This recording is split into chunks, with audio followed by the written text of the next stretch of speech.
President Donald Trump's overtures to President Vladimir Putin, while starting a tariff war with China, has the strategic community reminiscing about a time when it was all so different. During the Cold War, America had diplomatically aligned itself with China to counter the Soviet threat. Today, except that the US, Russia and China are now entangled on the grand chessboard, the forces underpinning the current environment and its actors are different from the Cold War period. The current power play is rooted in geoeconomics where all the actors are interconnected, unlike during the Cold War, when ideological reasons characterized relations and the two superpowers did not share economic interests.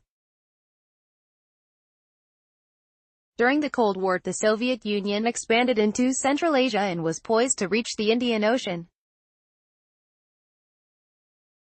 On the Pacific side, China had become a bulwark of communism, influencing East and Southeast Asia. Thus, the Sino-Soviet combined became the major threatening force, affecting the global balance of power. Among Western powers, the US at that time was the sole major military power, as Europe and Japan were still recuperating from World War II. Direct military confrontation in this situation was not an ideal choice for the US, or for that matter either side, owing to the destructive potential of nuclear weapons put on hair-trigger alert. The opportune moment came in the form of Sino-Soviet rivalry, weakening that bloc and allowing the US to mount a diplomatic offensive. Henry Kissinger's secret visit to China and the subsequent visit of President Nixon revived US-China diplomatic relations. These relations became stronger with Deng Xiaoping assuming the leadership of China and setting the country on a course towards economic modernization. The China that stands today as an economic giant is essentially the outcome of this policy. Thus began the golden period of American unipolar moment with a politically and economically weaker Russia, and a China yet to become assertive. The 2008 global financial crisis changed this setting and China's confidence in its economic power began to feed its geopolitical interests, pronounced under core interests. The Asian Infrastructure Investment Bank had attracted partners from Asia and Europe, including America's allies. Today, the Belt and Road Initiative (BRI) has become the flagship initiative that symbolizes China's economic might. The road and communications infrastructure across Eurasia marked the first major attempt by a land power to make inroads into Central Asia after the fall of the Soviet Union.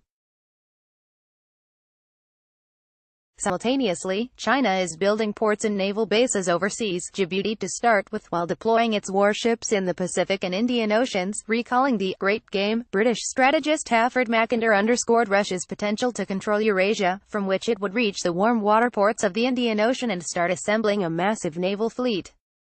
This would undermine the security and sovereignty of maritime nations such as Britain. Therefore, Britain's colonization of Asia and the U.S. Cold War policy concentrated on controlling the rimland between Eurasia and Indian and Pacific Oceans. Mackinder, however, did not undermine China's potential. Today, China has access to warm water ports in the Western Pacific, which it is trying to control unilaterally by commissioning warships on an industrial scale. Combine the road and rail infrastructure overland across Eurasia and naval ambitions in the Indo-Pacific, and it becomes evident that China is marching towards Eurasian hegemony, while denying the maritime nations the ability to control the rimland. The threat is clear and the U.S. administration under President Obama had decided to position 60% of its military assets in the Indo-Pacific. U.S.-India relations began to improve and military exercises such as RIMPAC and Malabar began to assume greater salience.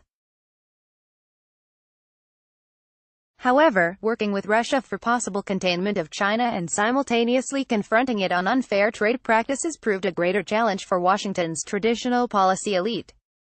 As a result, the Trump administration is engaging with Russia and North Korea diplomatically and raising tariffs on China's exports to the U.S. The result of these efforts is dependent on the recognition of the current China threat rather than that of the Cold War imaginations within U.S. strategic circles. Henry Kissinger's advice to Trump to engage with Russia assumes significance in this context. The question is, will Russia comply? Russia sees major incentives to engage with China, which includes trade, infrastructure and mutual assurances on spheres of influence. China's BRI projects across Central Asia benefits Russia, given its geographic position.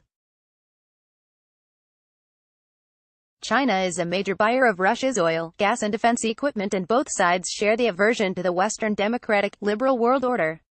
Russia and China are also acutely aware of the consequences and outcome of the Cold War Sino-Soviet split. However, the U.S. believes that the strategic undercurrents of power and influence over Eurasia will render the same fate to the next iteration of Sino-Soviet relationship. Therefore, whether Russia remains a partner of China creating a new dynamic or confronts its influence across Eurasia, leading to a split again, will be the deciding factor in the global balance of power. The author is an associate fellow in the Nuclear and Space Policy Initiative of the Observer Research Foundation, Delhi. Views are personal.